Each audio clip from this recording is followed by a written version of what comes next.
आइए आज first order reaction system के बारे में समझते हैं कि फर्स्ट ऑर्डर रिएक्शन सिस्टम का डेरिवेशन किस तरह से हम करेंगे और उससे हम क्या क्या चीज़ कर सकते हैं। ठीक है, तो सबसे पहले हेडिंग डाल देते हैं फर्स्ट ऑर्डर रिएक्शन सिस्टम। ठीक है, फर्स्ट ऑर्डर रिएक्शन सिस्टम, जैसे कोई रिएक्टेंट है ए और इससे प्रोडक्ट का फॉर्मेशन हुआ पी और ऑर्डर ऑफ रिएक्शन क्या है, फर्स्ट ऑर्डर है। ठीक है, और रेट कांस्टेंट जो है के है मान लीजिए। तो हम इसका जो है फर्स्ट ऑर्डर रिएक्शन सिस्टम के लिए डेरिवेशन किस तरह से करेंगे, है ना, वो हमको समझते हैं और इससे हम क्या क्या सॉल्व कर सकते हैं। ठीक है,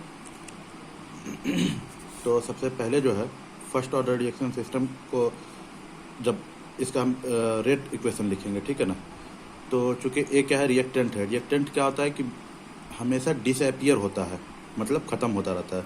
तो यानी कि हम जब भी रिएक्टेंट लिखते हैं ना तो वो निगेटिव साइन के साथ लिखते हैं।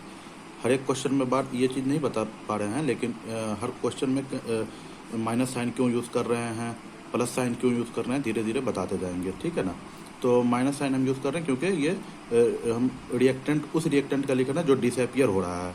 ठीक है ना, minus r A is equal to k C ए के पावर 1 होगा यहाँ पे, क्योंकि एन इजिकल टू हमारा 1 है, फर्स्ट ऑर्डर रिएक्शन सिस्टम है। ठीक है ना, अच्छा, और कल हम बता चुके थे कि जब चूँकि ये जो हम पढ़ रहे हैं ना, अभी जो भी कुछ पढ़ रहे हैं, ये कांस्टेंट वॉल्यूम है। वॉल्यूम क्या है हमारे यहाँ पे जो हम लेके चल रहे हैं, कांस्टेंट वॉल्यूम के लिए चल रहे हैं। ठीक है ना, तो कांस्टेंट वॉल्यूम जो होता है तो उसके लिए जो हम रेट इक्वेशन लिखते हैं ना, रेट इक्वेशन कांस्टेंट वॉल्यूम के लिए minus r A is equal to d C A by d t. ठीक है, ये कांस्टेंट वॉल्यूम के लिए रेट इक्वेशन लिखते हैं और इसके बारे में डिटेल में बताया जाएगा। ठीक है ना, तो ये जो है अब हम क्या नाम है कि माइनस आर ए, अच्छा, जब हम यहाँ माइनस अगर लगाते हैं तो यहाँ नहीं लगा रहे हैं, या यहाँ लगा रहे हैं तो यहाँ नहीं लगा रहे हैं ना, हम जो है अब आगे बढ़ते हैं इसको। ठीक है ना, तो minus of d C A by d t is equal to k C A power 1 है। ठीक है ना, अब इसको हम किस तरह से लिखेंगे,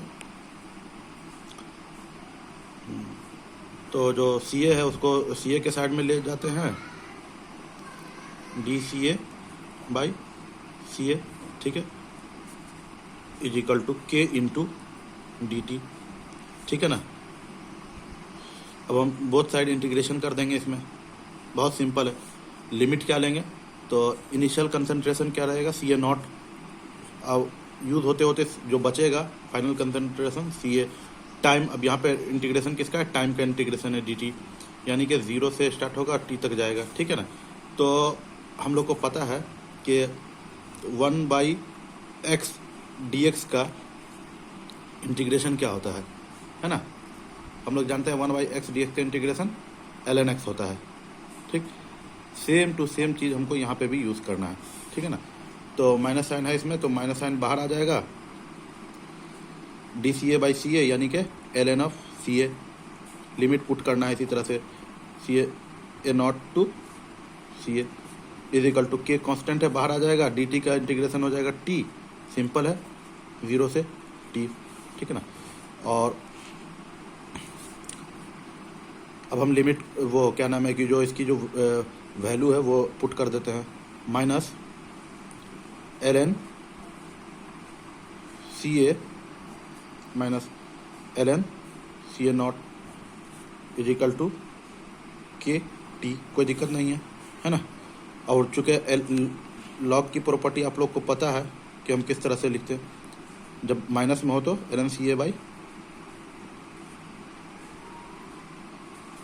सी ए नॉट, ठीक है, के टी, है ना। अब यहाँ माइनस है, इस माइनस को अगर हम उस साइड ले जाएं तो हम इसको इस तरह से लिख सकते हैं, l n C A by C A not is equal to minus k t. ठीक है ना, एक और यहाँ पे लॉग का लॉगरिथमिक रूल यूज़ होता है कि अगर L N to the base E X is equal to A हो, है ना, L N to the base E X is equal to A हो, तो हम जो है इसको अगर हम एल एन को हटाएंगे तो ln इज इक्वल टू हो जाएगा x इज इक्वल टू हो जाएगा e to the power a, ठीक है ना। x इज इक्वल टू क्या हो जाएगा, e to the power a हो जाएगा, ठीक है, समझ में आ रहा, कोई दिक्कत। उसी तरह से हम जब ln को यहाँ से हटाएंगे तो ये क्या है कि x की जगह पे यहाँ पे क्या है, CA बाई CA नॉट है, तो इसको हम इस तरह से CA by CA not is equal to e to the power minus KT, इस तरह हम लिख देंगे, कोई दिक्कत नहीं है ना। तो यहाँ से हमको CA की वैल्यू क्या हो जाएगी, CA not e to the power minus KT, ठीक है। अगर बाद में मैं इसका ग्राफिकल मेथड बता देंगे। यहाँ से हम क्या है कि CA की कंसंट्रेशन निकाल सकते हैं फर्स्ट ऑर्डर रिएक्शन सिस्टम में, ठीक है ना, ठीक। और अगर इसी को कन्वर्जन, अभी मैं एक नया टर्म यूज़ कर रहा हूँ, कन्वर्जन, यहाँ पे हालांकि 12th क्लास में ये चीज़ नहीं पढ़ाया गया है, लेकिन फिर भी मैं ऐसे यूज़ कर दे रहा हूँ। कन्वर्जन के फॉर्म में लिखेंगे तो कन्वर्जन होता है CA is equal to CA not into 1 minus x से। कैसे होता है कभी जो है मैं बता दूंगा आप लोग को कि ये किस तरह से क्यों होता है। अगर मान लीजिए दे दिया, बेसिक है, सिंपली याद रहे तो ठीक है, नहीं तो कोई बात नहीं, है ना। तो हम अगर इसको इस तरह से पुट कर देंगे, है ना, CA नॉट, CA की जगह पे पुट कर देना 1 माइनस एक्स से is equal to CA not e to the power minus of KT।